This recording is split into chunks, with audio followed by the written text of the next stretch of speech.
ഈ ശരീരത്തിന് എത്ര വയസ്സായിരിക്കണ്? 66. നിങ്ങൾ ശരീരത്തിന് ആരോഗ്യമുള്ളിടത്തോളം കാലം കഴിയുന്ന പോലെ ജോലി ചെയ്തേ പറ്റും. നമ്മൾ ദൈവത്തിലേക്കാണെങ്കിലും ആത്മീയതയിൽ ദൈവത്തിലേക്ക് പോവുകയാണെങ്കിലും പലവരും ദൈവത്തിന് വേണ്ടി ദൈവത്തിലും ഒഴുകിയ ചിന്തയിലും ദിക്റുകൾ, മുസ്ലിമുകൾ ആണെങ്കിൽ ലായിലായില്ല അല്ലെ സലാത്ത് ഇല്ല, അല്ലെങ്കിൽ നമ്മുടെ ഭാരത ദർശകരാണെങ്കിൽ രാമ രാമ രാമ കൃഷ്ണ കൃഷ്ണ കൃഷ്ണ ഇതുപോലെ നാമജപങ്ങളുമായി മുന്നോട്ട് പോയാൽ നിങ്ങൾക്ക് ഒന്നും കിട്ടില്ല.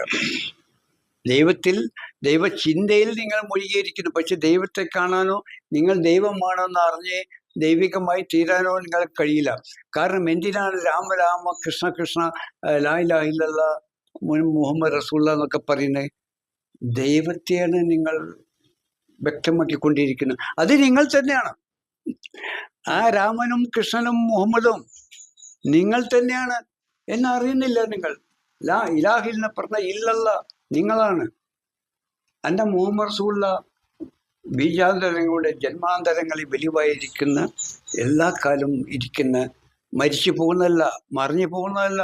കൃഷ്ണനും രാമനും മുഹമ്മദും യേശു മരിച്ചിട്ടില്ല. കാരണം ശരീരമാണ് കേടുവന്നിട്ട് ഉപേക്ഷിക്കുന്നത്. ഇതിലെ സൃഷ്ടാവായ പരമാത്മാവാണ് ഇതിനെയെല്ലാം സൃഷ്ടിച്ചതും ഈ ശ്വസനത്തിലൂടെ ഇതിൽ പ്രവേശിച്ച് നിലനിന്ന് പ്രവർത്തിച്ചു പോകുന്നതും പരമാത്മാവായ ഈശ്വരനാണ്, അള്ളാഹുവാണ്. അവന് മരണമില്ല. അവനാണ് കൃഷ്ണനിലൂടെയും രാമനിലൂടെയും ബുദ്ധനിലൂടെയും യേശുവിലൂടെയും മുഹമ്മദിലൂടെയും മൊയ്യത്തിലൂടെയും എന്നിലൂടെയും നിങ്ങളിലൂടെയും ഈ നിലനിന്ന് പ്രവർത്തിച്ചു പോകുന്നത് പരമാത്മാവായ ഈശ്വരനാണ്. അപ്പൊ കൃഷ്ണനും, അതുകൊണ്ടാണ് ഞാൻ പറഞ്ഞത്, കൃഷ്ണനും രാമനും യേശുവും മുഹമ്മദും ആ മൊയ്യത്തിനും ഞാൻ തന്നെയാണ്, ഞാനും നിങ്ങളും തന്നെയാണ്. അല്ല, നിങ്ങൾ ഈ യാഥാർത്ഥ്യത്തെ അറിഞ്ഞ് അതിലൂടെ മനസ്സിനെ അതിലൂടെ സഞ്ചരിപ്പിച്ച് അതെല്ലാം നിങ്ങൾ തന്നെയാണെന്നുള്ള തലത്തിലേക്ക് ഉയർന്ന നിങ്ങൾ ദൈവത്തിലേക്ക് അടുത്തു ചേർന്ന് ദൈവികമായി. അപ്പൊ കൃഷ്ണനും രാമനും ബുദ്ധനും യേശുവും മുഹമ്മദും ഞാനും നിങ്ങൾ തന്നെയാണ്, വേറെ ആളല്ല. മുഹമ്മദ് മരിച്ചു പോയിട്ടില്ല, കൃഷ്ണനും മറിഞ്ഞു പോയിട്ടില്ല, രാമനും പോയിട്ടില്ല, യേശുവും പോയിട്ടില്ല. അതിലൂടെ എല്ലാം ആ സ്വരൂപത്തിലൂടെ എല്ലാം നിലനിന്ന് പ്രവർത്തിച്ചു പോരുന്നത് പരമാത്മാവായ ഈശ്വരനാണ്. അവനാണ് കാണുന്നതും കേൾക്കുന്നതും അറിയുന്നതും പ്രവർത്തിക്കുന്നു. അവൻ തന്നെയാണ്, അവരെല്ലാവരും തന്നെയാണ് എന്നിലും നിങ്ങളിലും ഉള്ളത്. അതാണ് ഈശ്വരനിലേക്ക് അടുത്ത് ചേരല്. അതാണ് ഈശ്വരനായിത്തീര. അതാ ബോധോദയം സിദ്ധിച്ച്, യാഥാർത്ഥ്യത്തെ അറിഞ്ഞെടുത്ത് ബോധോദയം സിദ്ധിച്ച് ദൈവ സാക്ഷാത്കാരം പ്രാപിച്ചു. ഞാൻ ഈ പ്രപഞ്ചനാഥനാണ്, ഇവരെല്ലാവരും ആയ ആ യാഥാർത്ഥ്യമാണ് ഞാൻ എന്ന സാക്ഷാത്കാരം സിദ്ധിച്ച് എനിക്ക്. അതുപോലെ നിങ്ങൾക്കും അതാവണം.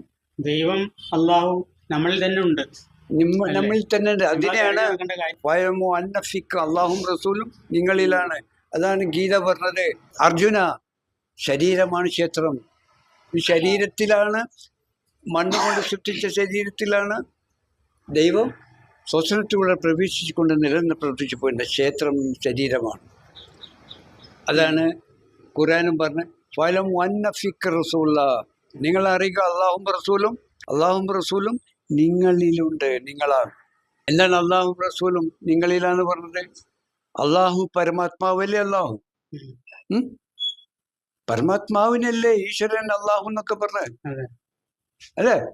ആ പരമാത്മാവാണ് ഈ മണ്ണിൽ നിന്ന് ശരീരത്തെ സൃഷ്ടിച്ചതും എന്നിട്ട് ഈ ശരീരത്തിലേക്ക് ശ്വസനത്തിലൂടെ പ്രവേശിച്ചു കൊണ്ട് നിലനിന്ന് പ്രവർത്തിച്ചു പോരുന്നതും ആ പരമാത്മാവ് ഈശ്വരനാണ്.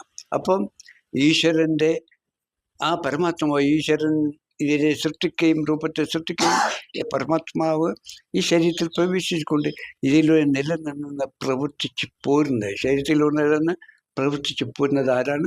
പരമാത്മാവായ ഈശ്വരനാണ്. ആ പരമാത്മാവിൻ്റെ പ്രവർത്തനം നടത്തുന്ന ആത്മാവായ ഈശ്വരൻ്റെ അള്ളാഹുവിൻ്റെ പ്രവർത്തനങ്ങളെല്ലാം, ഗുണങ്ങളെല്ലാം പ്രാവർത്തികമാക്കുന്ന അള്ളാഹുവിൻ്റെ പ്രവർത്തന ഉപകരണമാണ്, ദൂതനാണ് ഈ ശരീരമാണ് ദൂതൻ. അപ്പം അള്ളാഹു പരമാത്മാവായ അള്ളാഹു ദൂതനായ ശരീര രൂപവും നമ്മളാണ്, നിങ്ങളിലാണ് അല്ലേ? അതല്ലേ മുഹമ്മദ്, അതല്ലേ കൃഷ്ണനും, അതല്ലേ രാമനും. നിങ്ങളും മുഹിയത്തിനും നിങ്ങളും ഞാനും ആ യാഥാർത്ഥ്യമല്ലേ. അപ്പൊ ഫയലും അന്നഫിക്ക് റസൂൽ, അള്ളാഹു റസൂൽ നിങ്ങളിലാണ്. പിന്നെ മുഹമ്മദ് മക്കത്ത് വന്ന് അത് മുഹമ്മദ് തന്നെ ആയിരുന്നു. ആദിമ മനുഷ്യനായി വന്ന ആദമും അത് തന്നെ ആയിരുന്നു.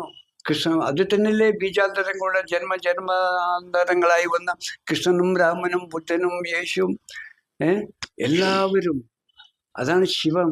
ആ അഷ്ഹദു അല്ലാ ഇലാഹ എന്ന് പറയുന്നതാണ് അർത്ഥനാരീശ്വരനായ ശിവൻ. ശിവൻ പ്രപഞ്ചത്തെയാണ് കാണിക്കുന്ന മോനെ, ശിവം എന്ന് പറഞ്ഞ അത് തന്നെ ഇലാഹ.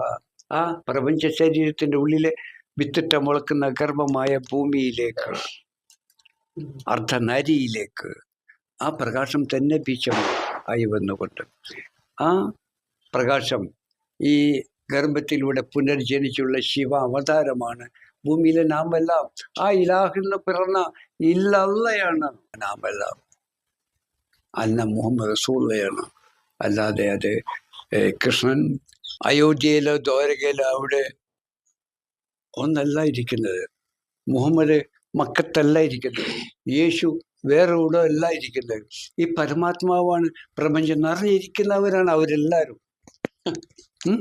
അവരാണ് ആദ്യ ജ്യോതിയായി, ആ പ്രകാശമായി, ദൈവത്തിന്റെ തിരുമുഖമായി, ദൈവം മനസ്സായി ആദ്യം വെളിവാവുകയും ഓംകാരമായി അതാണ് പ്രസരിച്ച് വിത്ത് മുളച്ച് വടവൃക്ഷമാകുന്ന പോലെ പ്രസരിച്ച് വികസിച്ച് അർദ്ധനാരീശ്വരനായ ശിവനും ഇലാഹുമെന്ന പ്രപഞ്ചമായും പ്രപഞ്ച ശരീരത്തിന്റെ ശിവശരീരത്തിന്റെ ഇലാഹിന്റെ ശരീരത്തിന്റെ ഉള്ളിലേക്ക് ഗർഭമായ ഭൂമിയിലേക്ക് ആ പ്രകാശം ജ്യോതി തന്നെ ബീജമായി അറിയുമെന്നുകൊണ്ട് ആ ഭൂമിയിൽ നിന്ന് പുനർജനിച്ച ദൈവസ്വരൂപമാണ് നാമെല്ലാം. അല്ലാതെ കൃഷ്ണനും രാമനും ബുദ്ധനും യേശു മുഹമ്മദും മുഹിയത്തീനും ആരും പോയിട്ടില്ല.